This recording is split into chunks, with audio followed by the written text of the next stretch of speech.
Bonjour tout le monde. Vous le savez, ici on aime cuisiner simplement, facilement et sans gaspiller surtout. C'est vrai qu'on gaspille énormément, je vous le rappelle. Donc regardez, ces bananes trop mûres, évidemment, on ne va pas les jeter. Je vais vous faire un gâteau à la banane et au chocolat. Je les réduis en purée, vous allez voir, elles ont la faculté de remplacer une partie de la farine et des œufs. J'ai aussi besoin de mélanger du beurre mou et du sucre. Vous retrouverez les quantités sur MyTF1. J'ajoute les bananes écrasées, 2 jaunes d'œufs, de la crème et de la vanille. Et petit à petit, j'ajoute de la farine mélangée à de la levure. Et de l'autre côté, je monte les blancs en neige avec un peu de sucre. Une fois incorporé à mon premier mélange, je verse mes pépites de chocolat. Alors, banane-chocolat, c'est un des plus beaux mariages. Un mariage royal. Voilà pourquoi j'ai choisi un moule en forme de couronne, 50 minutes à 180 degrés. Et pour le recouvrir, quand il sera cuit, je fais fondre du chocolat au bain-marie. Double dose, ça c'est pour ceux qui aiment vraiment le chocolat. Et bien voilà, de la banane, des ingrédients que nous avons tous dans nos placards. Ça c'est un gâteau gourmand et familial. Pensez à mobiliser les enfants pour le faire. Un gâteau bien moelleux, et bien voilà, ça c'est grâce aux bananes bien mûres. Merci pour votre fidélité et à bientôt. Bonjour tout le monde, soyez les bienvenus. Aujourd'hui, atelier pâtisserie. Je sais que vous adorez les gâteaux et vous n'êtes pas les seuls. J'attends mon voisin qui est un fin bec sucré. On va se faire un atelier à Monsieur 80. Carotte. Ah, Jonathan, rentre, c'est par là. Bonjour, cher voisin. Tenez, cher oui, voisin, voilà, regardez. gardons nos distances. Le gel, absolument. Des cookies, ça te tente? J'adore ça, j'adore le chocolat. Alors, tout va se passer dans le saladier. D'accord. On va mélanger, regarde, les farines. Je prends ça donc, Oui, par tu exemple prends ça. Attention, respecte les distances. Farine et sucre. Alors là, on peut commencer à mélanger. Quand l'ensemble est bien amalgamé, Ouais, bah là on y est, je pense. on met le beurre. Allez. Tu sais quoi, on va y aller avec les mains. Ah oui, ça ira plus vite. Ça ira plus vite. On garde nos... Voilà. Et voilà. On va rajouter un œuf et quelques pépites de chocolat, bien entendu. C'est joli tous ces points noirs. C'est beau. Ça. Et maintenant, on façonne des boules, Jonathan. D'accord. La surprise, la voilà, de la pâte à tartiner congelée. On va la mettre à l'intérieur. Et comme ils vont s'étaler à la cuisson, regarde, je les dépose sur 2 plaques, Jonathan. D'accord, oui. Après la fameuse distanciation Covid-friendly, la distanciation coquille-friendly. C'est pareil. Une recette hyper simple qu'on doit à Ruth en 1930 à Boston. Non, rue de Memphis. Ruth de Memphis? Oui, sur la Ah route. oui, sur la route de Memphis. Pardon. 15 minutes à 150 degrés. Jonathan, la récompense, après toi. Et si vous voulez vous marrer, faites comme moi, allez voir le spectacle de Jonathan, ça s'appelle Rodolphe, c'est en tournée et ça passe probablement à côté de chez vous. Alors? Ce petit goût de cabillaud là. Délicieux. C'est bien. À bientôt. À très bientôt, merci, délicieux. Bonjour, soyez les bienvenus. Aujourd'hui, un dessert ludique et rassembleur, du chocolat, des fruits. Vous voyez de quoi je veux parler? Une fondue au chocolat avec des fruits exotiques. Exactement, ces fruits du moment vont nous permettre de mettre du soleil dans nos assiettes, de l'ananas, de la mangue et puis cette petite banane que j'adore, la fraicinette. Allez, je concasse le chocolat pour commencer. J'en ai choisi du bien corsé, légèrement amer, 70% de cacao. Je fais chauffer 25 centilitres de lait demi-écrémé et 5 centilitres de crème liquide. Je relève tout ça avec une pincée de gingembre moulu, parfait avec le chocolat et les fruits exotiques, et puis un petit peu de cannelle, juste râpée.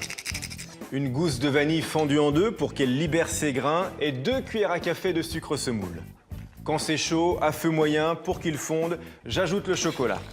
J'en profite pour préparer mes fruits, un bel ananas Victoria qui nous vient de la Réunion, ça c'est un véritable bonbon, de la mangue, délicieuse nature mais parfaite avec le chocolat, et puis cette petite banane que je taille en biseau.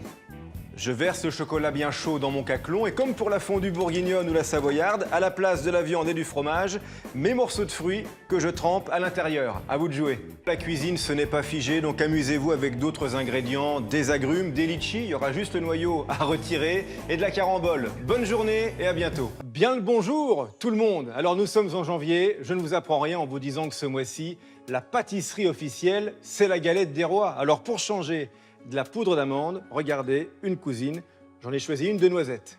Pour faire la base de cette crème de noisettes, donc, j'utilise du beurre et regardez comme il est beau. Vous avez vu cette couleur? Ça, c'est du beurre de Jersaise au lait cru. C'est une vache qui donne un lait magnifique et on en fait ce beurre absolument sublime. 100 grammes que je mélange à 100 grammes de sucre. J'ajoute 2 œufs et je remixe. Petit à petit, j'ajoute ma poudre de noisettes. Je n'ai plus qu'à étaler tout ça sur une belle pâte feuilletée avec de la farine complète. Là, on va se régaler.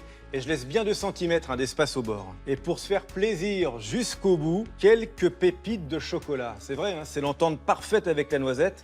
Alors on va pas se priver. Fermez les yeux 2 secondes, hein, je dépose la fève et je recouvre avec un disque de pâte feuilletée. Et n'oubliez pas l'eau sur les bords, c'est pour la soudure. Pour avoir une belle face bombée, je la retourne. Et un petit coup de dorure avant de faire la déco avec le dos de la lame d'un couteau. Et maintenant, c'est le four qui travaille 40 minutes à 180 degrés. Pour briller jusqu'au moment de servir, vous avez vu, je lustre avec un sirop à base de sucre et d'eau. Rien de plus simple. La galette des rois, vous le savez, on la déguste tout le mois de janvier. Et avec cette garniture choco-noisette, on y retourne, vous verrez. À bientôt. Bonjour tout le monde. Aujourd'hui, je vous présente un ingrédient qu'on doit tous avoir dans nos placards. C'est la semoule de maïs. Alors, il y a plusieurs moutures, hein, de la fine, de la moyenne, de la grosse. Là, j'ai choisi de la fine pré-cuite pour vous faire un gâteau à l'italienne. Une recette simple, rapide et gourmande comme vous aimez, vous allez voir. Et ça va vite. Je fais cuire ma semoule dans du lait chaud. Vous avez peut-être l'habitude de retrouver la semoule de maïs dans les gâteaux apéritifs ou les céréales du petit déjeuner. Eh bien ici, elle va donner du goût à notre gâteau. Et aussitôt cuite, j'ajoute un œuf pour la liaison et la tenue. La semoule de maïs est très présente dans la cuisine italienne. Voici une autre régionale de l'étape, c'est la ricotta, ce fromage frais italien. J'ajoute du sucre et de la levure. Une cuillère à soupe, pas plus. Tel quel, ce serait simpliste hein, au niveau du goût, vous êtes d'accord? Alors je vais rajouter du chocolat et des écorces d'orange confites. Ils adorent ça, les Italiens. Pour ne pas avoir de mauvaises surprises au démoulage, je beurre mon moule, évidemment. Côté cuisson, c'est classique, 40 minutes à 180 degrés. Une fois cuit et refroidi, il n'y a plus qu'à s'en payer une bonne tranche. Quand je vous dis que c'est simple. Alors, c'est bon? Ah oui, c'est un petit côté cake, mais en plus croustillant.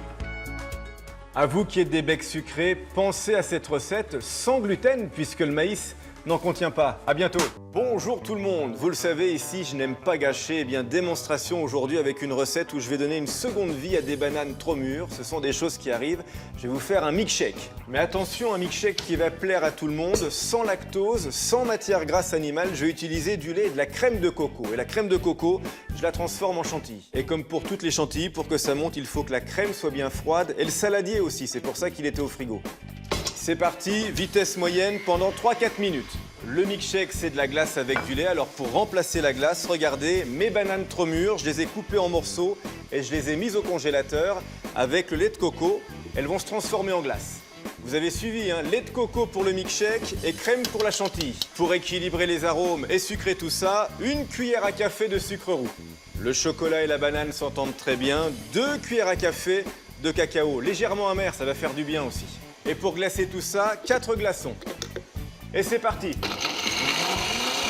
Une cuillère à café de sucre glace pour serrer la chantilly et on peut se régaler. Je réunis tout le monde, du cacao par-dessus, une paille et bien voilà. Merci la banane trop mûre, à vous de jouer.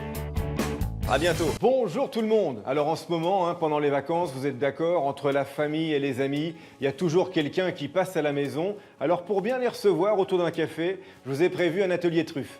Première étape, le choix du chocolat. Évidemment, il ne faut pas prendre n'importe quoi. Une bonne tablette, 60% de cacao. Il sera corsé, comme ça nos truffes auront du goût. Le petit truc pour qu'il ne brûle pas, c'est le bain-marie, il n'y a rien de tel. La truffe, c'est ni plus ni moins qu'une ganache. On a besoin de crème, alors en voici une que j'ai chauffée et que j'incorpore à mon chocolat. Et aussitôt, je rajoute du beurre frais. Maintenant, il faut que ça prenne, alors rien de mieux que le froid et le temps. Minimum 6 heures dans le réfrigérateur. Ensuite, il n'y a plus qu'à prélever des petites boulettes que je vais façonner en truffes. On raconte qu'on doit cette recette à Louis Dufour, un pâtissier de Chambéry. En 1895, un soir de décembre, il aurait inventé ces petits bonbons au chocolat avec ce qui lui restait dans les frigos. Pour les parfums, je vous ai prévu 3 variantes. On commence par le classique, c'est le cacao amer. Direction le Japon maintenant avec le thé vert matcha. Vous savez, c'est du thé vert en poudre. Légèrement amer et herbacé, il va bien contraster avec le chocolat. Et pour finir, de l'exotisme avec de la noix de coco râpée.